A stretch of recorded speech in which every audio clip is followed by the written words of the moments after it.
It's X-Plays Adam Sessler, everybody. Is that you, Kevin? Is that you over there? Kevin, is that you? I noticed. Oh, you've got 3DS face. Yeah. I'm so sorry. Are you? There. Oh, you're all right now. We're good. All right, let's talk. Everybody was so excited for. I'm here. You're here. Your depth is on. We're good. Right, we're good. There's no slider for me. I'm sorry. We saw it at E3. We were all very excited. Glassless 3D. It's a technology we all want. Well, it's here now. Do we still want it? I mean, I have to be fair. I was very, very enthusiastic, as were I think many people here at G4 about it. I'm still going over my head. I feel that what I saw at E3 is different than what I've been seeing over the weekend playing on the 3DS. Do you think they've had better hardware at 3D, or was it because it was attached to a hot booth babe? You just didn't notice? I'm wondering if the tether did something. I mean, what I found when playing it, and I tried this in the way that I play handhelds. I took a trip up to SF, you know, at the airport, on the airplane. I was in the hotel room. I found that I needed to hold it very close to my face, not move my hands much, which is hard when you're handheld gaming, and really not move my head. And then you did get an effect, but it was an effect that I felt I was also kind of fighting through. Yeah, I agree. It definitely doesn't enhance the experience, but it also seems to add at least a mental complication that really doesn't need to exist. Yeah, it's like you're trying to play Brain Age while your brain is being rewired. Yes. Because there are moments when it clicks in, it looks good, and then if there's any sort of movement, it loses that tracking and it becomes a burden. But I think the other part, whether it works or not, because this is something that may improve over time with other software.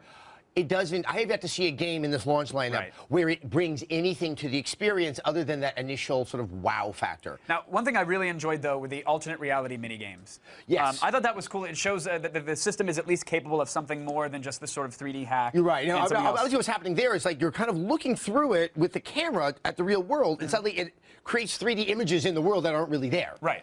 You can throw a card down on your desk, and it will make your desk cave in, and a dragon will appear, and you're shooting arrows at it. I mean, that was cool. It's cool. It comes in with the system, so it comes pretty much as like a demo.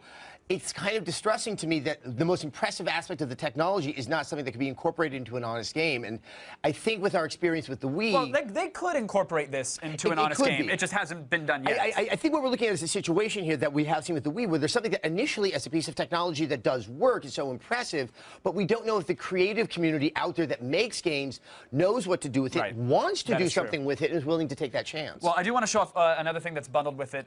It sounds like a RedTube favorite, but it's called Face Raiders. And on this one, you can point the camera at a friend. Are you guys able to see this? Yeah, no, here, let me get in.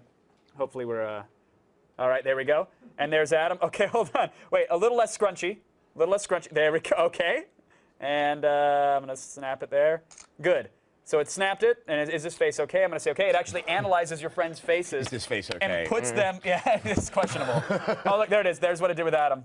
And now Adam has become a character in the game that you can track and shoot at. Look, I mean, this is something you could conceivably do on an iPhone or an iPod Touch or whatever, but it's kind of cool that it's here, right? No, I mean, it is, and I think this is the stuff that, in those first few days, you're gonna be like, wow, look, there's all this stuff here.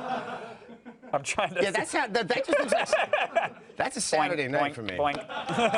This is... It's like, Adam, leave the party. I'm throwing stuff at you. Get the message. Come on, Adam.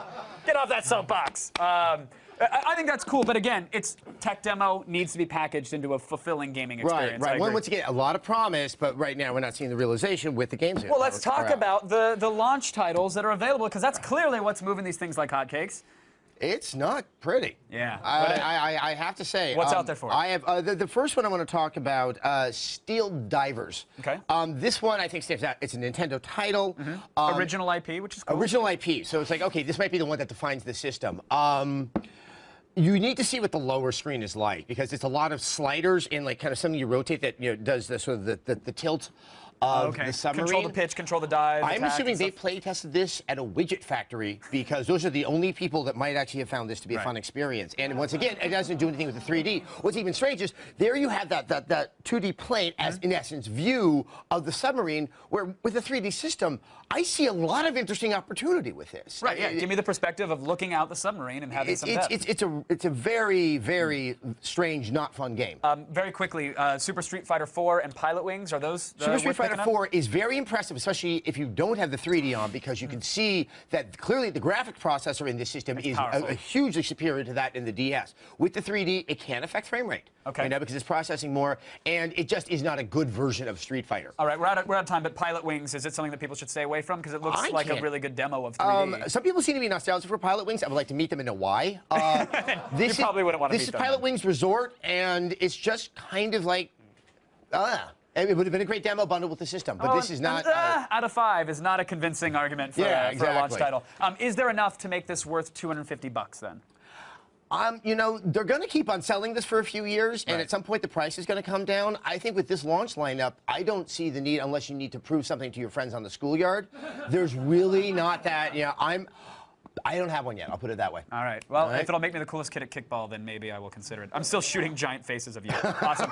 X-Play's Adam Sessler, everybody. Thank you, Adam. The 3DS is available in stores right now.